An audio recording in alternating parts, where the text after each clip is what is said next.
Hello, Professor Bright here. Welcome back to House of Many Doors, where last episode, we ended up on a particularly annoying note at the Cathedral of the Stolen Gods. Some of you, very observant people, would notice that our guinea situation and fuel situation has changed. Well, that's because I decided I would not accept the ending we received. No. I am sorry, but no. If I can't have the carnivore heart, no one will. And so we went back in time about 10 minutes and made a little trip to the City of Keys to acquire some supplies. And by supplies, I mean, well, actually fuel and gunpowder. So we're going back into this, and I figured since we've already, gone back in time a little bit, might as well go a wee bit further and try out some of the other options we had when we chose to steal the carnivore heart, that almost completed engine that rumbles like a monster beneath the Cathedral of Stolen Gods.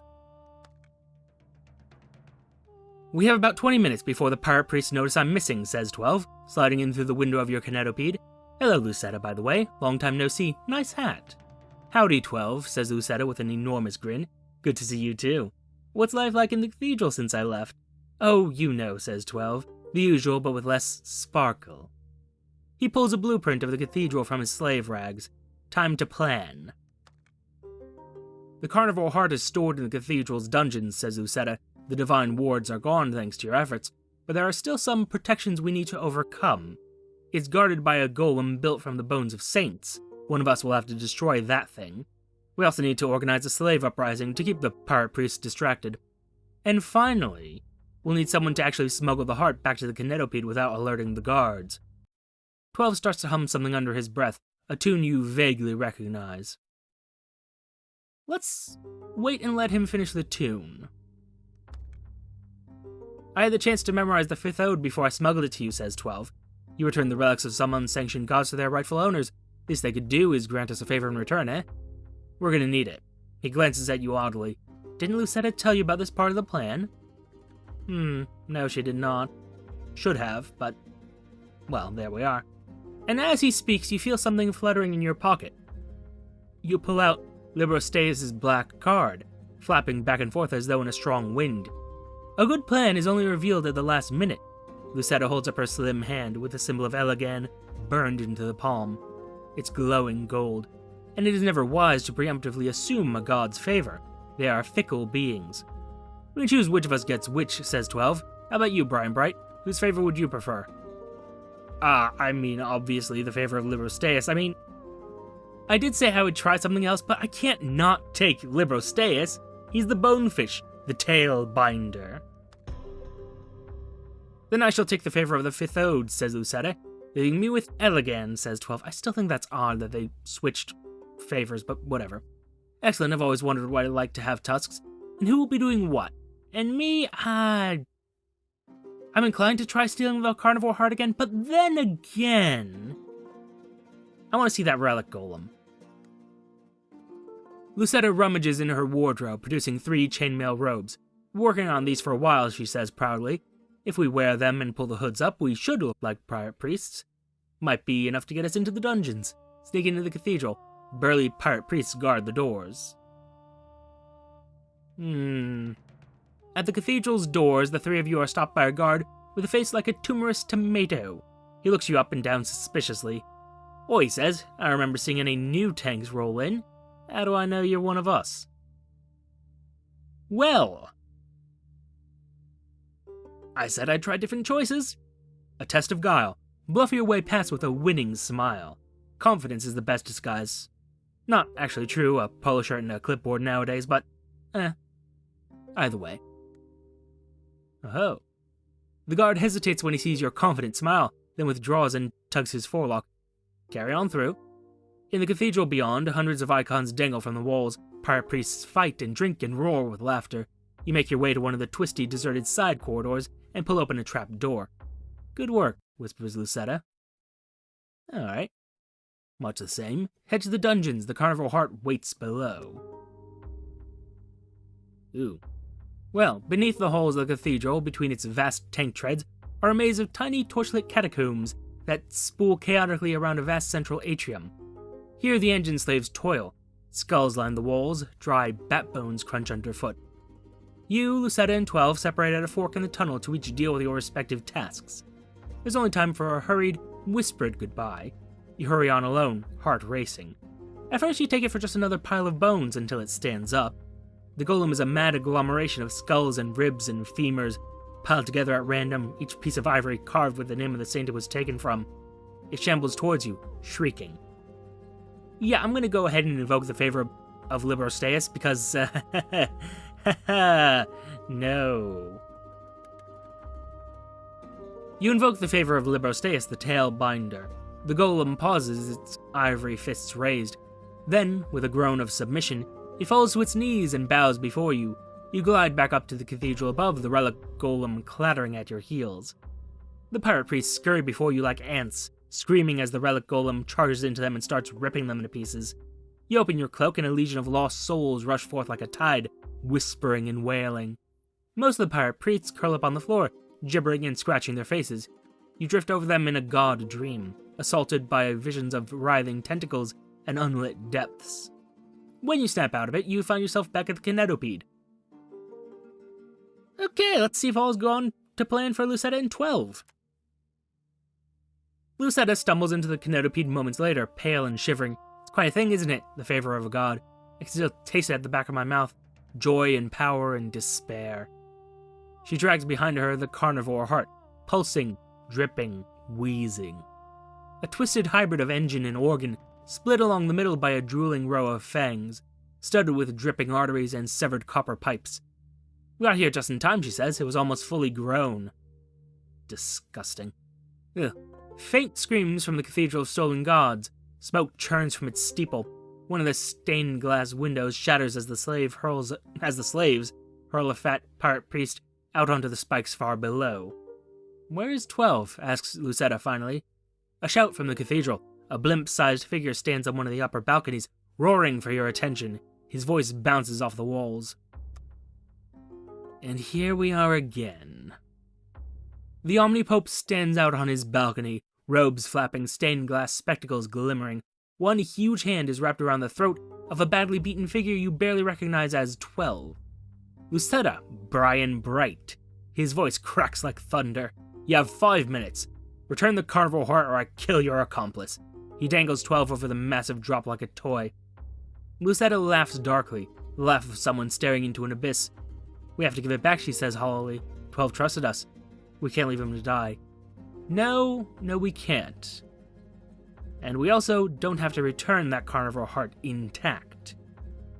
Return the carnivore heart rigged to explode. Save 12's life. You make the exchange a few minutes later. You, Lucetta, the Omnipope, a circle of angry pirate priests. Behind them, the cathedral is still smoking and sloughing rubble. Keep the slave, the Omnipope grabs 12 and shoves him forward, sending him stumbling to his knees in front of you. Now, the carnivore heart. Lucetta drags it out, staring at the Omnipope with revulsion. He claps his huge hands together and a group of pirate priests carry it back into the cathedral. Rest assured, says the Omnipope, gathering his robes. When the cathedral is moving again, we'll come after the gods you stole. He turns and swaggers away. Come on, says Lucetta, heaving 12 over her shoulder. As you scuttle away from the cathedral, an enormous explosion rocks the floor. A wave of heat and dust rocks your Kinetopede like a boat in turbulent seas. When you look back, half the cathedral has collapsed in on itself. Fires rage in what remains of the ruin. Pirate priests spill from the wreckage, petting the flames from their robes. You watch as they dig furiously at the rubble, eventually pulling out the vast, limp form of the Omnipope. His head seems to have been crushed by a piece of masonry. A peal of laughter from Lucetta. And so the carnivore heart was no more, she declares triumphantly. We did it, Brian Bright. We actually did it. The cathedral won't trouble anyone for a long, long time. And, most interestingly, we killed the Omnipope. She grins fiercely for just a moment, and settles back and resumes her usual expression of wry neutrality. That is just so much more satisfying. Alright. That having been done, and a fair amount more time than I expected having been consumed there, let's head somewhere else. I actually don't really have any... I I don't really have any quests I particularly want to do, actually. Which is odd. Like, there's plenty of stuff, I mean... Listen, we can go to Forbert Quinn and get that guy's face back, and then go train Tybalt, but... I mean... There are no stories calling me. There's some exploration I want to do, Oh, actually, I lied right there. There is one. There's a god we need to save down here. So I guess east and then south. I think that sounds like a plan.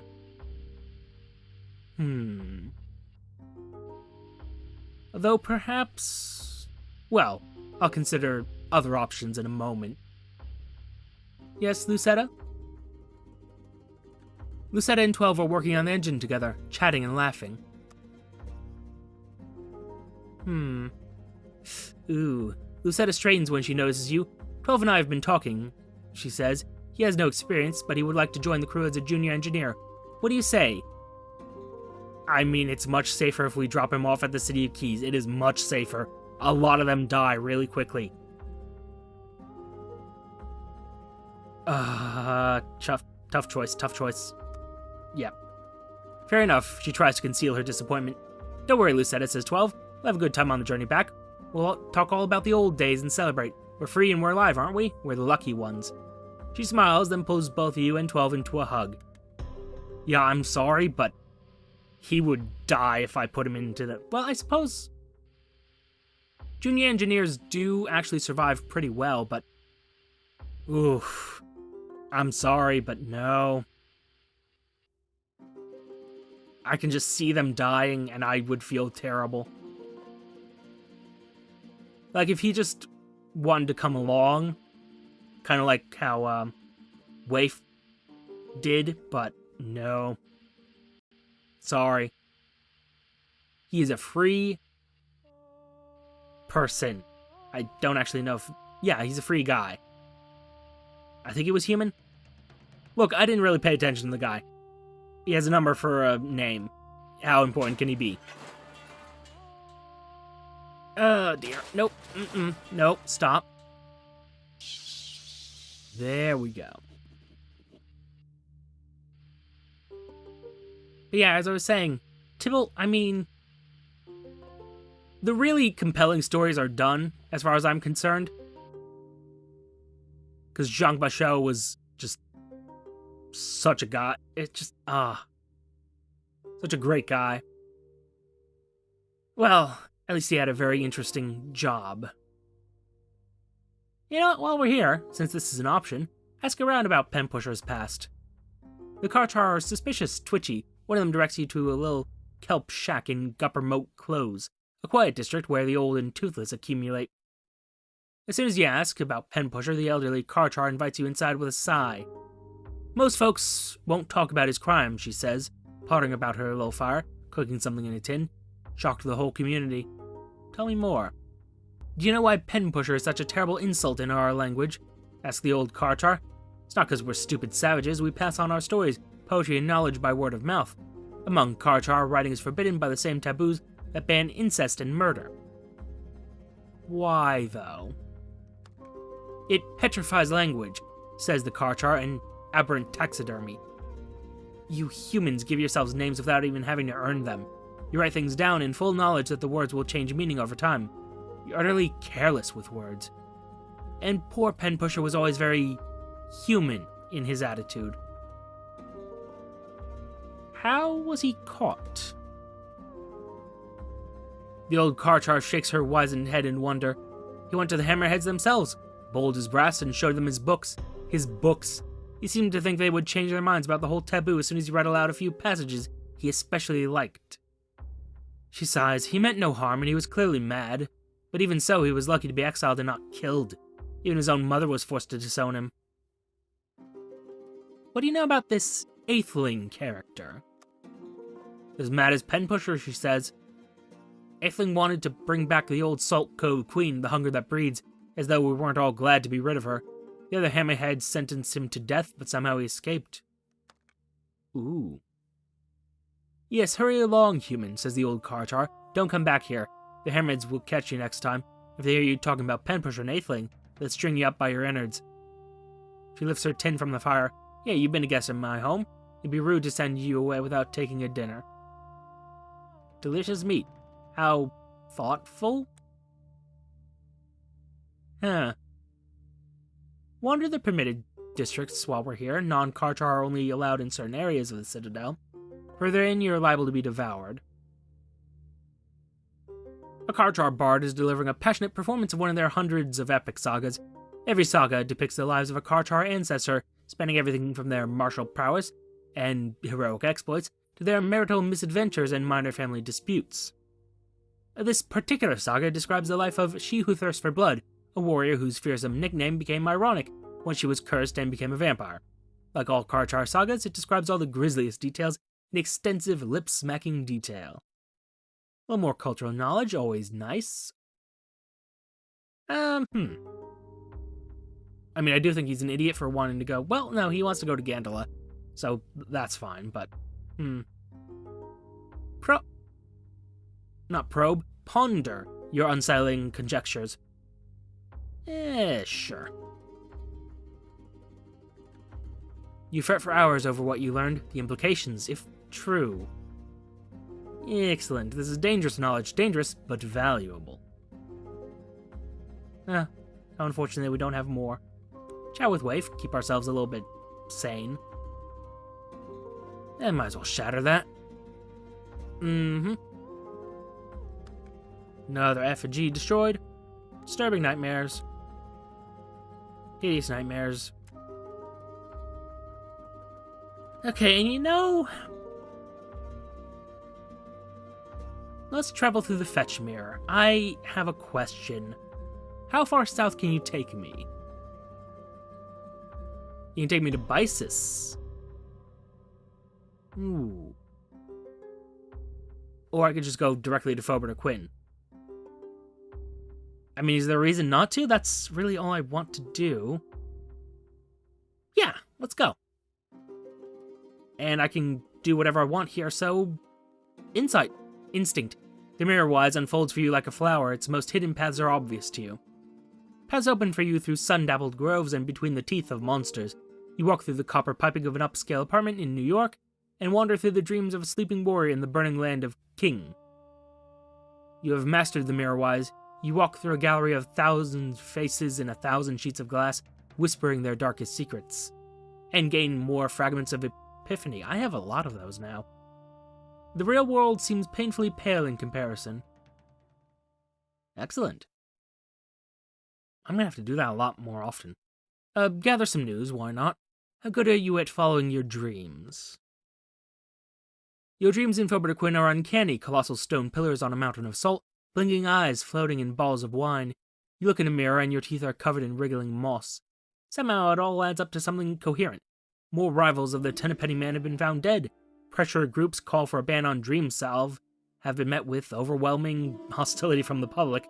I mean, I don't know why they try. But the dream lingers like strands of web. And I actually want to do a quick check. No, that's actually not profitable. That's unfortunate. I mean... yeah, I don't really need this stuff, but... well, we'll see. Maybe in the future we will end up propitiating Abja, but... well, I say. Perhaps not.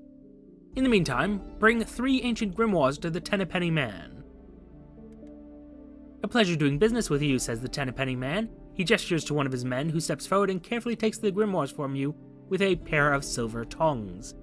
I will wipe Zeke's debt and ensure his face is returned. Your meeting is concluded. The Tenpenny Man is escorted away by his guards. You meet Zeke at your Kinetopede. He has his face back, and a fairly handsome face it is too, though seems to fit a little badly. He keeps prodding and adjusting it, but otherwise he seems happy. Thank you again, he says earnestly. I'll make sure everyone knows of your kindness, Brian Bright. You'll make a better knight than I ever did. Zeke shakes your hand again before you leave. He can't stop thanking you. That's nice. not too bad.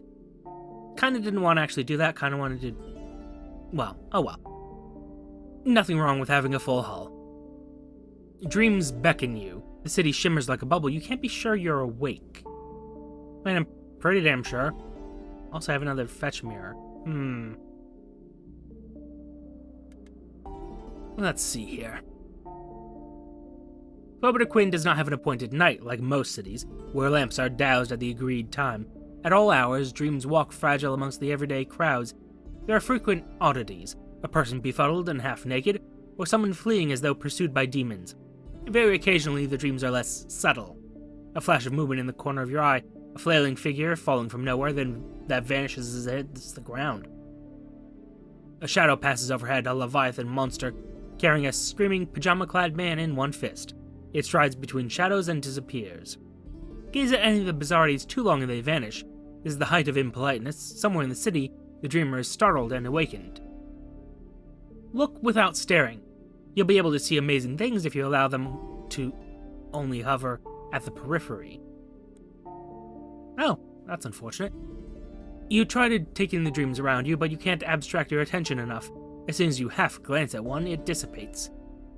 A tree with gossamer leaves, a moth with a baby's head, nothing comprehensible. Well, fair enough, fair enough.